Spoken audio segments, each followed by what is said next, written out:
Olá, Valdete. Boa noite, seja muito bem-vinda. Olá, Lídia. Boa noite.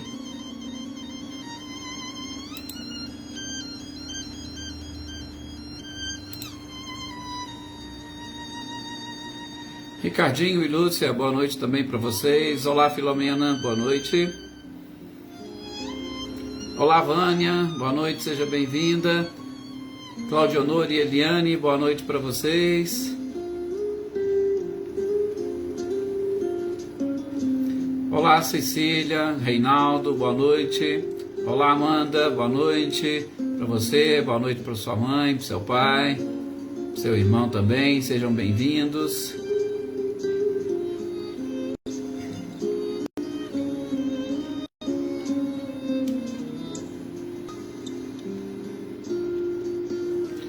Olá, Reinaldo. Senhor Antônio, seja bem-vindo, boa noite para o senhor, para a Isabela. Boa noite, Cido. Seja muito bem-vindo. Olá, Zé Ricardo, boa noite para você, boa noite para Rosilda. Boa noite, Luísa Nalim, seja bem-vinda.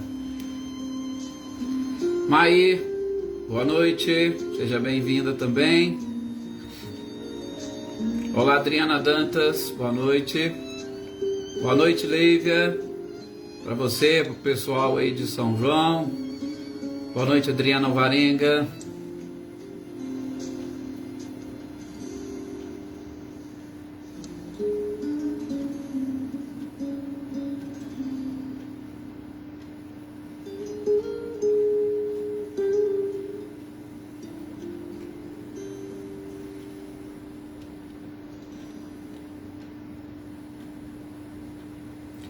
Olá, Célia, boa noite, seja bem-vinda.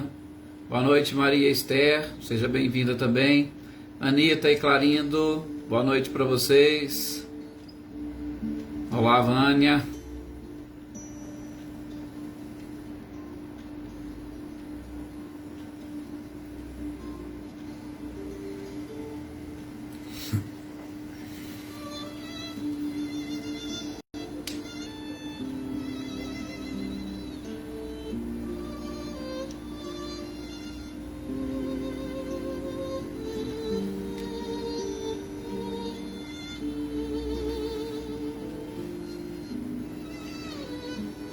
Jossanã, boa noite, seja bem-vinda. Olá, Daí, boa noite.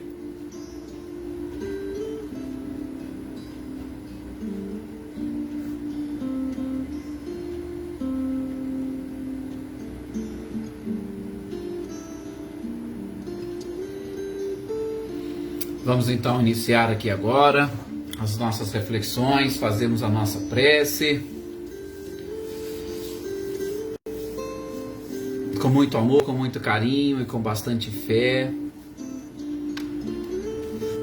Convido então a todos agora nesse instante, eleve o seu pensamento.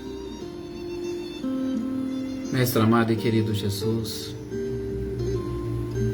nos auxilie nesse instante para que as nossas preces chegue até o nosso Pai, o nosso Criador. Sobretudo para que, neste momento, a nossa sociedade, iniciando por cada um de nós que fazemos parte deste grupo, estejamos encarnados ou os desencarnados. Auxilie-nos, Senhor, a compreendermos as vossas leis, a compreendermos os vossos desígnios, a acatar a sua vontade. Praticamente todos os dias rezamos a oração que o Cristo nos ensinou e falamos às vezes da boca para fora que deve ser feita a sua vontade, mas no íntimo nós ainda não estamos preparados para acolher resignadamente a sua vontade. E queremos que a nossa seja satisfeita. Permita-nos, Pai, pois nesse instante, aprendendo os seus ensinamentos, aprendendo as suas lições, que foram até nós trazidas pelo Cristo. Auxilie-nos a digerir estas informações e a desenvolver cada vez mais a humildade, o reconhecimento, a resignação e a própria submissão a todos esses imperativos das leis divinas, para que a paz seja uma constante na nossa vida, para que a paz seja uma virtude que nós alcancemos durante este caminhar e, perante os problemas que a sociedade enfrenta, que nós possamos e consigamos, com galhardia e com fé, vencer e superar, pois todos eles nos levará a Ti. Obrigado, Senhor, e que as Suas bênçãos atingem não apenas e tão somente a nós, encarnados e desencarnados, que fazemos parte deste grupo ou desta família, mas que o restante da sociedade, da humanidade terrestre, consiga captar o seu amor e a sua vontade. Que assim seja.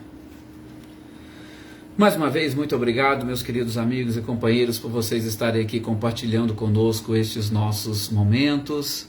Mais uma vez, uma boa noite aqui para Elaine, boa noite para Joyce Kelly, boa noite Rosângela, Cecília Souza, Selma. Sejam todos muito bem-vindos a mais essa oportunidade que nós temos de efetuarmos a leitura destas obras maravilhosas que nos auxiliarão neste processo, que nos auxiliarão neste caminhar rumo a esta paz interior que nós buscamos, rumo a estes conhecimentos e principalmente rumo à própria felicidade. Boa noite, seu Luiz, seja muito bem-vindo. Nós estamos aqui exatamente nos dias de quarta-feira estudando os milagres do Evangelho, especificamente este capítulo, extraído do livro A Gênese, os milagres e as predições segundo o Espiritismo, ou segundo a visão e os princípios que os Espíritos nos apresentaram e que nos auxiliam neste processo de entendimento e compreensão de como as coisas aconteceram e, sobretudo, como que as coisas aconteceram sob o domínio e o controle de um mestre, de um Cristo, que naquela oportunidade aqui estava para nos trazer lições, para nos trazer convicções e para nos apresentar um Deus verdadeiramente como um Pai. Boa noite, Gustavo, boa noite, Marcileia, Guilherme, Luciano e a todos os demais que forem chegando.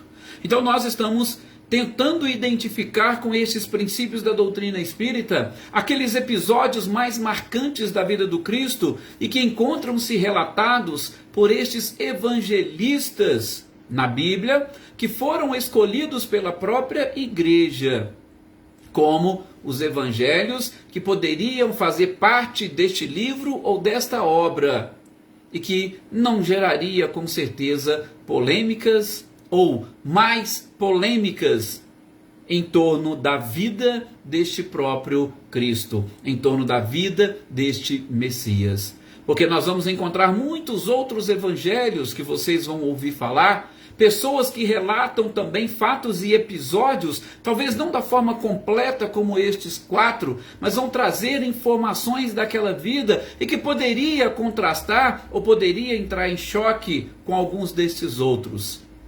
Mas a igreja resolveu escolher, e nós vamos nos debruçando sobre eles, tentando exatamente entender a figura do próprio Cristo, porque tudo gira ao redor dele, assim como a nossa própria doutrina, como nos diz Emmanuel, uma doutrina que possui um tripé, um tríplice aspecto: ciência, filosofia e religião, mas que tudo gira ao redor de um mestre, ao redor do próprio Cristo. Boa noite, Paulo Iter, boa noite, Wagner, sejam bem-vindos.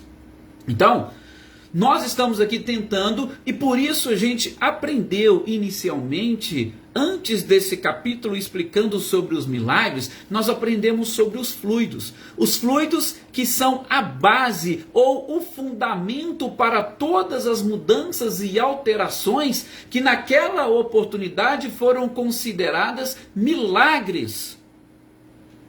Porque não se conhecia, principalmente cientificamente, estas possibilidades de transformação da própria matéria e inclusive possibilidades de transformação da nossa própria estrutura.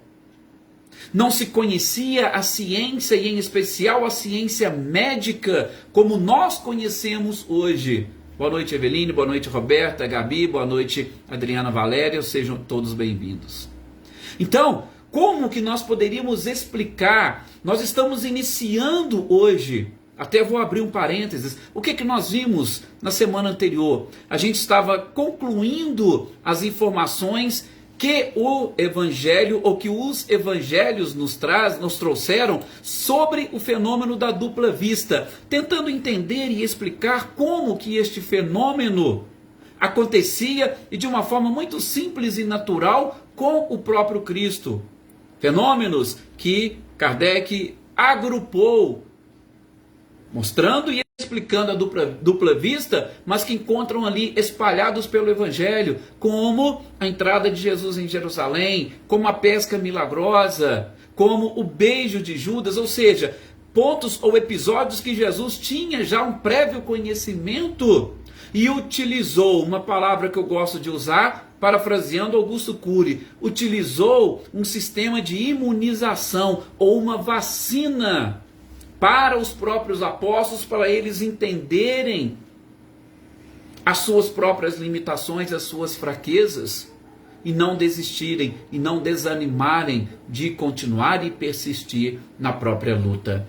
Esses fenômenos da dupla vista, como a vocação ou a convocação dos apóstolos para exatamente fazer parte daquele colégio apostólico que iria auxiliar o Cristo exatamente nesta divulgação de uma doutrina diferente que iniciava ali naquele momento e que com certeza se culminaria com as informações que os próprios Espíritos nos trariam, confirmando, testemunhando e demonstrando, por que não, cientificamente, após o surgimento e o conhecimento das ciências físicas e humanas, tudo aquilo que o próprio Cristo fez.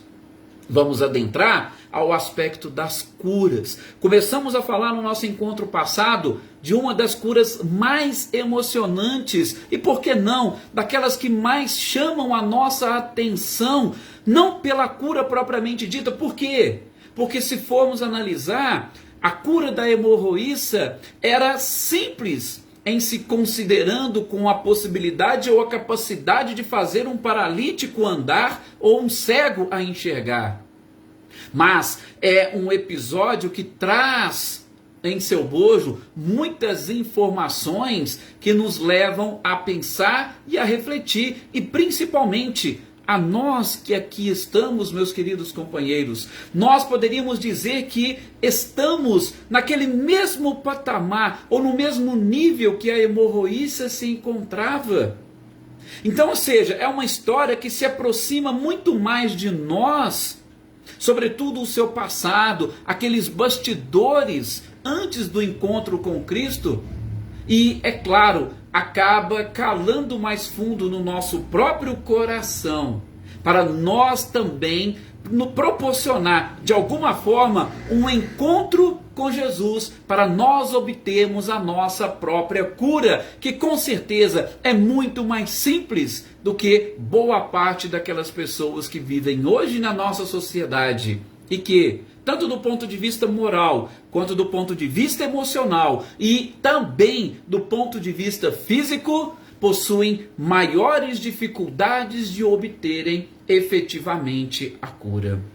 Então, o episódio da hemorroíça tem muita coisa a nos ensinar. E para fechar aqui o parênteses em cima desses tópicos que nós vimos no nosso encontro passado, vou deixar aqui o convite para vocês. Hoje, às 20 horas, nós estaremos participando de uma outra live, já lá com os nossos companheiros do SEAC de Conchal, né? Capitaneados aqui pelo nosso companheiro do grupo, Paulo Witter, onde nós vamos especificamente tratar deste episódio da hemorroíça com todos estes detalhes, ou pelo menos com alguns detalhes que envolvem todo este processo, porque a nossa leitura e estudo aqui de hoje, ele se resume, ou Kardec traz apenas e tão somente a aplicação destes fluidos. Então a gente vai se ater àquilo que o codificador nos trouxe, a essa leitura. Mas fica aí o convite para depois aqueles que quiserem participar conosco, a partir das 20 horas, tem a página do YouTube do SEAC de Conchal, tem também a página do Facebook, e fica aí o convite para todos aqueles que desejarem participar conosco. Mas, voltando, a hemorroíça, como nós dissemos, ela tem muitas coisas a nos ensinar, mas em especial, o que Kardec nos traz aqui na Gênese, nesta nossa leitura?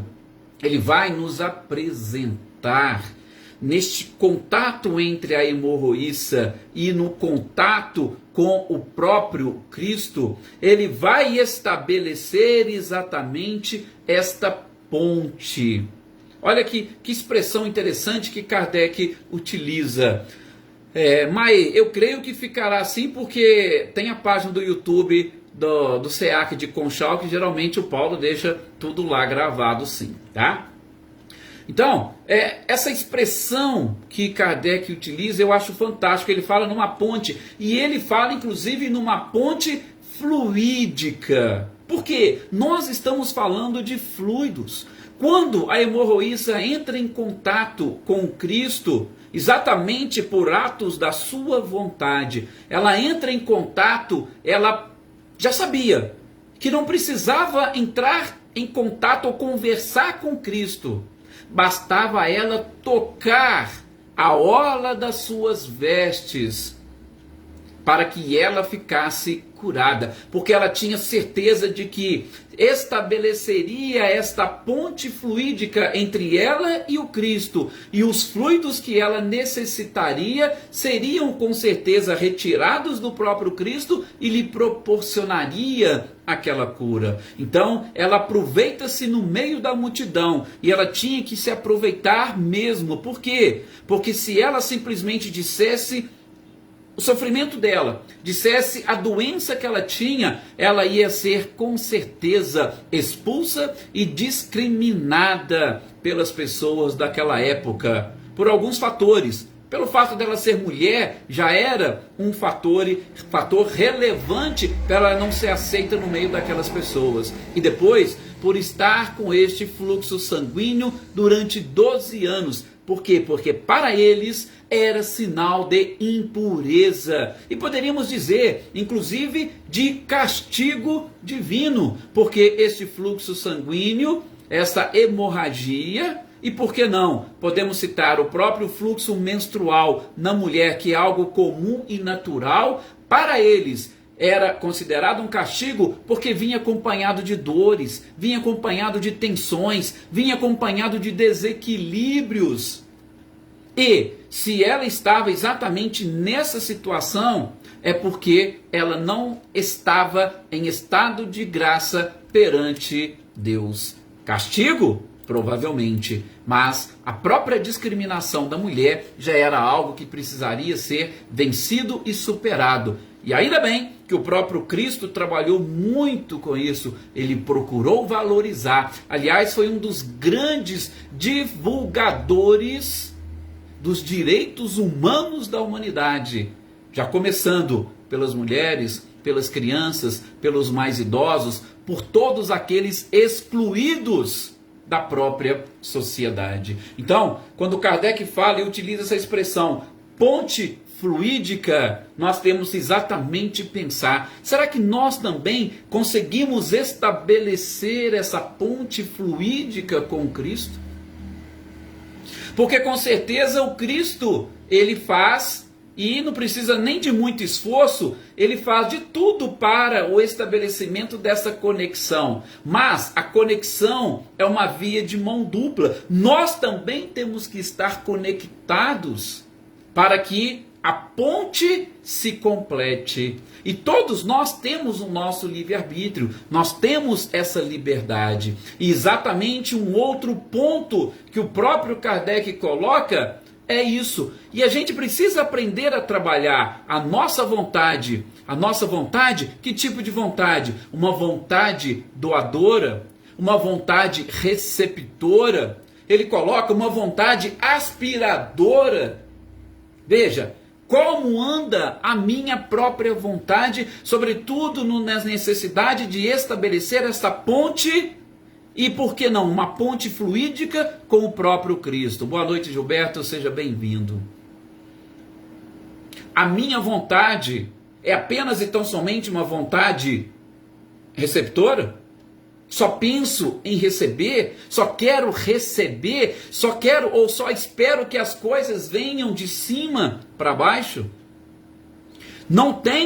Eu não tenho essa necessidade de subir, né? Como dizia o poeta, como Zaqueu, eu quero subir, porque se eu não subir para estabelecer essa ponte, como a hemorroíça, se ela ficasse sentada, parada e esperando que o Cristo fosse e chegasse até a sua residência, provavelmente ela estaria esperando até hoje. Não que o Cristo não quisesse ir, mas porque provavelmente ela não estaria, através dessa vontade, chamando o próprio Cristo. Porque às vezes nós ficamos aguardando as coisas caírem do céu, ficamos estagnados, parados, e não movemos sequer um único pensamento. E aí eu pergunto, como aliar isso à nossa própria liberdade e, em especial, aquela liberdade que Deus nos concede, esperando de nós pelo menos um mínimo esforço de querer mudar as coisas? Talvez para ela foi necessário estes 12 anos para que ela estabelecesse este vínculo, para que ela construísse esta ponte. E é claro que foi uma ponte construída com dor, foi uma ponte construída com sofrimento. Por isso Jesus disse, bem-aventurados os aflitos, porque os aflitos constroem pontes. Os sãos, geralmente eles não têm ou não sentem a necessidade de construir pontes. Para quê? Tá tudo bem, tá tudo certo. Por que eu vou sair da minha zona de conforto? Time que está ganhando não se mexe, tá tudo beleza. E nós às vezes precisamos do sofrimento para trabalharmos na construção dessa ponte. Eu espero que nós que aqui estamos não tenhamos essa necessidade e construamos a nossa ponte fluídica com Cristo e através da nossa vontade. E aí são outras expressões que Kardec coloca, uma força, através da nossa vontade que nós possamos estabelecer uma força atrativa. Por quê? Porque assim como a própria vontade, eu posso ter uma força repulsiva. É desse jeito que Kardec trata a fé neste capítulo, nessa parte. A fé como uma força. Que tipo de força? Eu tenho uma força atrativa, eu tenho uma força repulsiva, e assim como eu tenho também uma força de inércia. Qual é a nossa força? A nossa fé está calcada em qual força? A força de inércia? Eu acredito que Deus vai me tirar dessa situação. Basta eu ficar aqui cruzado os meus braços, porque eu tenho fé em Deus e Ele vai me tirar dessa situação. É esse tipo de fé? Ou a minha força, ou a minha fé está calcada nessa força? Ou a minha fé está calcada naquela força repulsiva? Não, esse tipo de coisa não é capaz de acontecer. Isso com certeza não. Porque Deus não é assim. Deus não poderia agir dessa forma. Muito obrigado, querido amigo Paulo Henrique, seja muito bem-vindo, excelente noite para vocês, para você, para a Tuca. Então, Kardec vai trazer aqui que a força atrativa dela foi fundamental para que, estabelecendo este contato com o próprio Cristo, através da sua vontade, não precisaria de Jesus chegar, de Jesus impor, apenas e tão somente. Ela sabia, se eu tocar a orla das suas vestes, eu ficarei curada. Veja que coisa fantástica, o quanto a hemorroísta tem a nos ensinar. Mas não é apenas e tão somente isso, porque esta força atrativa dela fazia também com que esta substituição das nossas próprias células doentes por células sãs contribuísse. Gente, é muito simples, como Kardec fala. A partir do momento que eu tenho uma fé ou uma força repulsiva, eu me fecho dentro de um certo casulo, e eu me fechando dentro, eu não quero deixar nada sair, mas também automaticamente eu não abro espaço para nada entrar. E às vezes isso é tão comum, a gente esquece. Francisco de Assis, na sua oração, deixa muito claro isso. É dando que se recebe. Eu tenho que abrir um espaço para que eu possa receber. Se eu não abrir esse espaço, não tem onde colocar, não tem onde amontoar. Por quê? Porque todo o nosso organismo ele está ali preenchido da forma como deveria. E ela tinha essa necessidade, ela estava com esse fluxo, ela tinha algumas células que não estavam funcionando e trabalhando bem, ela tinha alguns órgãos, algumas coisas que precisariam ser substituídas, mas para isso ela precisava dessa força atrativa para abrir espaço de um lado e receber de outro. E não foi só isso que aconteceu. Por quê? Porque nós também temos do outro lado Jesus. Nós temos do outro lado Jesus, que tinha a sua força, a sua fé e a sua vontade doadora, que era automática. Imagine se Jesus tivesse uma vontade ou uma força repulsiva. Ele se blindasse. Poxa, eu estou no meio da multidão, então eu vou me blindar de tal forma para que eles não suguem a minha energia. Imagine se Jesus pensasse assim. Aí ele ficaria ali dentro daquele casulo ou dentro daquela esfera fluídica, ninguém teria acesso. Só que o Cristo não era assim, por quê? Porque ele sabia como que funcionavam as leis universais. Então, a sua vontade era, acima de tudo, uma vontade doadora. E isso era automático do seu próprio coração, da sua própria consciência. Tanto era automático que, naquele exato momento, pelo menos os evangelistas não falam numa previsão do episódio. Simplesmente, como a força doadora ou a vontade doadora dele era uma constante, poderíamos dizer, é claro que com Jesus não era fácil isso acontecer, mas poderíamos dizer que Jesus foi pego de surpresa, ou pelo menos ele deixou se surpreender com aquela situação para ensinar aqueles que estavam à sua volta. Jesus estava cercado pela multidão. E aí de repente ele pergunta, quem me tocou? Ah, mas peraí, como Pedro falou, mestre, você está louco? Você está cercado por uma multidão, todo mundo acotovelando e empurrando. E tem um detalhe. Jesus e os evangelistas contam, eles, vamos assim dizer, eles misturam as duas passagens. Jesus foi chamado pelo chefe da sinagoga Jairo para ir ver a sua filha que estava adoecida, que estava doente, estava nas últimas. Então Jesus, nesse trajeto, vai para a casa desse chefe da sinagoga para ver a menina que estava doente, tá? E ali no meio do caminho aconteceu esse episódio da hemorroíça. Então, Jesus estava completamente cercado. Ele poderia, nesta sua vontade doadora, e provavelmente estava doando muita coisa para muita gente, mas, em especial, aquela mulher, quando ela toca, Jesus percebe, opa, estabeleceu-se uma conexão e uma ponte entre mim e uma outra pessoa. Olha que coisa fantástica. Estabeleceu-se uma conexão. Quem me tocou? Mestre, está todo mundo aqui se acotovelando e vai perguntar quem te tocou? Não, Pedro. Alguém me tocou de forma diferente. Porque eu percebi sair de mim uma virtude. Percebi sair de mim um poder.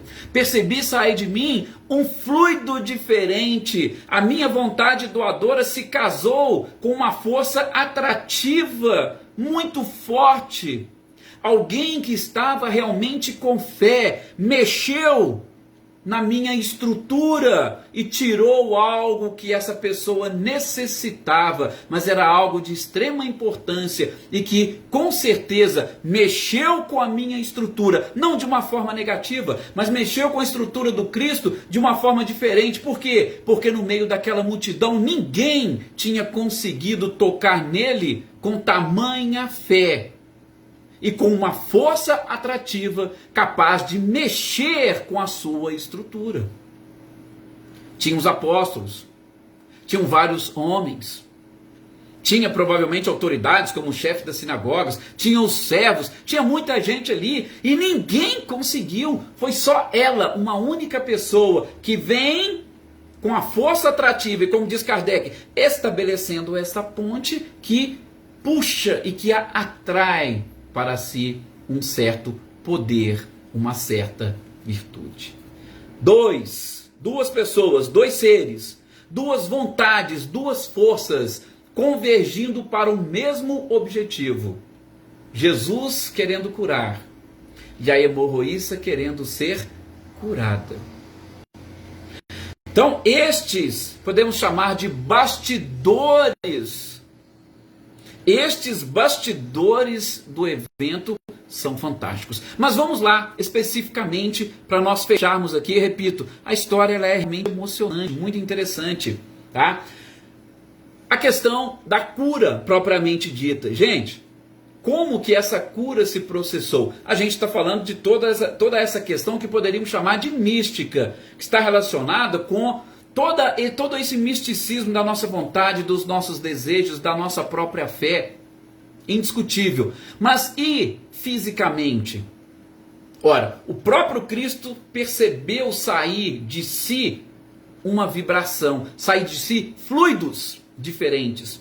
Estes fluidos, como nós sabemos, e a gente estudou no capítulo, por isso que eu falei para vocês, era um capítulo de extrema importância, porque nos explicaria tudo. Esses fluidos que saiu do Cristo e que atingiu a hemorroíça, eles foram diretamente para aqueles locais que estavam necessitados de uma reforma, de uma transformação. E, lógico, quando chegaram e atingiram aqueles órgãos, eles automaticamente ou imediatamente, eles estancaram a hemorragia. Aí vocês vão falar assim para mim, mas Edson, como é que isso é possível? Ela tocou na hora e de repente, responda para mim, como que é possível você estar com, às vezes, uma dor lá no dedo do pé, e aí você toma um comprimido, um analgésico, e daqui a pouquinho a dor lá no seu pé para, a dor lá no seu pé cessa. Como é que acontece isso? A ciência vai dizer, não, é um comprimido que você toma e tal, ele tem determinadas substâncias, essas substâncias vão percorrer a nossa corrente sanguínea e tal. Sim. E por que não poderia acontecer com os fluidos que o próprio Cristo estava doando? E principalmente, nessa conexão, nessa ponte, porque ali houve com certeza uma, vamos assim dizer, uma química, aquilo que os alquimistas adoram, Houve uma junção de elementos e que vai formar um terceiro e que automaticamente foi lá e estancou essa hemorragia. Houve determinadas células que foram ali se juntando, se conectando, e elas foram direcionadas porque o nosso organismo, gente, ele é, podemos assim dizer, inteligente. O seu próprio corpo é assim. Quando nós produzimos qualquer tipo de energia, e geralmente a maior fonte ou a maior matéria-prima para a produção de energias que nós precisamos, e o nosso cérebro é essa usina geradora, nós produzimos e o cérebro ele distribui, né, através dos neurotransmissores, dos neurônios, de tudo, ele distribui para o nosso corpo. E aquela parcela maior de energia vai principalmente para aqueles órgãos mais debilitados. Isso é uma coisa automática na nossa vida. Automática. E no caso da mulher, a vontade dela estava exatamente ali. O cérebro comandava tudo isso, ou o espírito, como comandante, ele tinha essa capacidade. Vou pegar aqui, já vou levar direto para lá. E o que a mulher falou?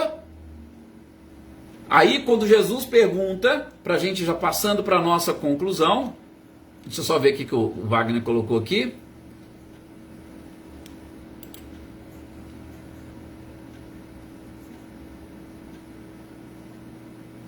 Exatamente, é a mesma coisa, né, Wagner? É esse poder da fé que a gente fala, né? Que é capaz de remover montanhas, de remover obstáculos que Jesus fala. É exatamente isso. Uma simples oração, uma água que você vai tomar e que você consegue identificar, porque a espiritualidade está ali à nossa volta. Eles vão depositar ali os fluidos que a gente precisa, sim, para obtermos essas substâncias necessárias para a nossa própria cura. Porque essas substâncias são invisíveis a olho nu. Os fluidos não são vistos. A combinação e a junção, aí sim, às vezes vira um remédio, vira alguma coisa. Mas, em si, os átomos não são vistos a olho nu.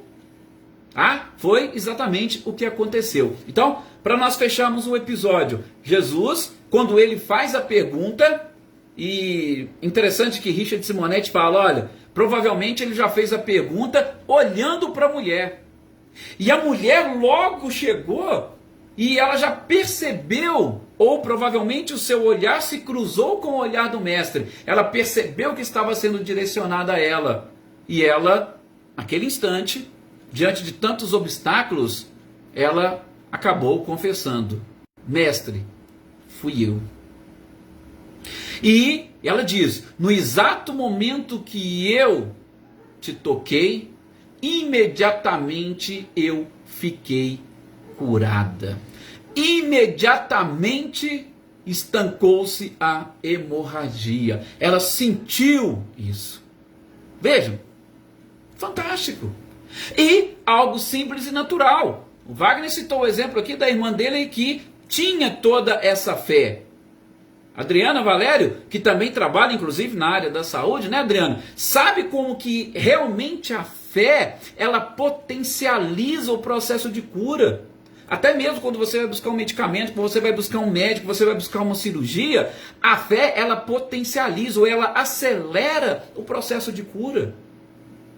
E com a hemorroíça foi algo também simples. Então, aqui nós estamos junto com Kardec tentando entender os milagres, principalmente não como milagres ou derrogação de leis naturais ou leis divinas. Nós estamos vendo e estudando para tentar compreender o milagre que nós estamos chamando como algo normal, algo natural e principalmente dentro do desdobramento normal da vida, mas que pode ser potencializado quando você tem vontade doadora de um lado, vontade receptora de outro e o estabelecimento de uma ponte fluídica entre estas vontades para que as curas realmente aconteçam.